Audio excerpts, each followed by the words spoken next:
যে আমরা কথা বলতেছি, আমরা ডিস্টার্ব করতেছি, তোর সমস্যা কি, এই কথা বলে তারা আমার উপরে, আমার সাথে আমার এক বন্ধু ছিল, আরেক মামা ছিল, আমাদের উপরে তারা অতর্কিত হামলা করে।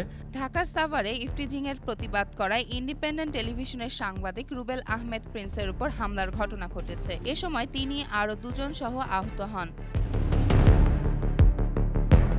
23 সেপ্টেম্বর মঙ্গলবার সন্ধ্যায় নবীনগর চন্দ্রা মহাসড়কের গাজীপুরের কাশিমপুর থানাধীন কেপিজে হাসপাতালের সামনে এই হামলা হয়। আহতদের স্থানীয়দের সহযোগিতায় হাসপাতালে ভর্তি করা হয়েছে। প্রিন্স জানান, তিনি সেদিন মহাসড়কের খানাখন্দ নিয়ে প্রতিবেদন তৈরির কাজে এসেছিলেন। এ সময় কয়েকজন বখাটেকে তরুণীদের উত্ত্যক্ত করতে দেখে প্রতিবাদ করেন। এতে ক্ষিপ্ত হয়ে বখাটেরা 23 থেকে 30 জনের একটি মব গড়ে তোলে এবং লাঠি ও দেশীয় অস্ত্র নিয়ে তার উপর হামলা চালায়। হামলায় প্রিন্সের ডান হাত ভেঙে যায় এবং তার সঙ্গে থাকা আরও দুজন গুরুতর আহত হন। চোখে মুখে আঘাতপ্রাপ্ত প্রিন্স বলেন, সন্ত্রাসীরা এক পর্যায়ে তাকে কেপিজে হাসপাতালের ভেতর থেকেও টেনে বের করার চেষ্টা করে। পরে স্থানীয়রা এগিয়ে এলে হামলাকারীরা পালিয়ে যায়। আমি অফিসের একটা অ্যাসাইনমেন্টে রাস্তা নিয়ে কাজ করছিলাম, তো এই হাসপাতালের পাশেই। তো এমন সময় দেখি যে একটা ছেলে দুজন পথচারী নারীকে, দুজন তরুণীকে ডিস্টার্ব করছে। তো আমি তাকে এই কথা জিজ্ঞেস করলাম যে আপনি তাকে ডিস্টার্ব করছেন কেন বা তাকে উত্ত্যক্ত করছেন কেন।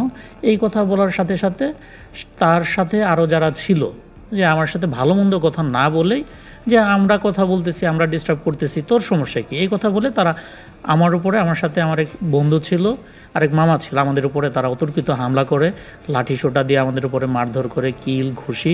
তো আমরা সেখান থেকে অনেকটা সেই মব কালচারের মতো আমাদের উপরে হামলাটা হয়। আমরা হাসপাতালের ভিতরে যখন আশ্রয় নিতে আসি তখন তারা আমাদেরকে টেনে হিঁচড়ে বাইরে নিয়ে যাওয়ার চেষ্টা করে, কিন্তু এক পর্যায়ে আমরা হাসপাতালের ভিতরে যখন চলে আসি, হাসপাতালের যে নিরাপত্তা কর্মী আছে তারা গেটগুলো লাগায় দেয়। এরপরে যে তারা গেটের বিভিন্ন জায়গায় অবস্থান নিলে আমি যখন পুলিশি সহায়তা চাই, পুলিশ আসার পরে তারা ছত্রভঙ্গ হয়ে যায়। তিনি অভিযোগ করেন, কাশিমপুর থানা স্বেচ্ছাসেবক লীগের সভাপতি শরীফ ব্যাপারীর ভাতিজা রিমেল ও তার অনুসারীরাই এই হামলার নেতৃত্ব দেন। খবর পেয়ে কাশিমপুর থানা পুলিশ ও ডিবি সদস্যরা ঘটনাস্থল পরিদর্শন করেছেন। তারা যথাযথ আইনগত ব্যবস্থা নেয়ার আশ্বাস দিয়েছেন। এই হামলার মধ্যে আমি একজনকে আইডেন্টিফাই করতে পেরেছি, যার বাসায় কেপিজি হাসপাতালের পেছনে। সে কাশিমপুর থানার স্বেচ্ছাসেবক লীগের সভাপতি ছিলেন শরীফ ব্যাপারী, তার ভাতিজা রিমেল এবং তার সহযোগীরা।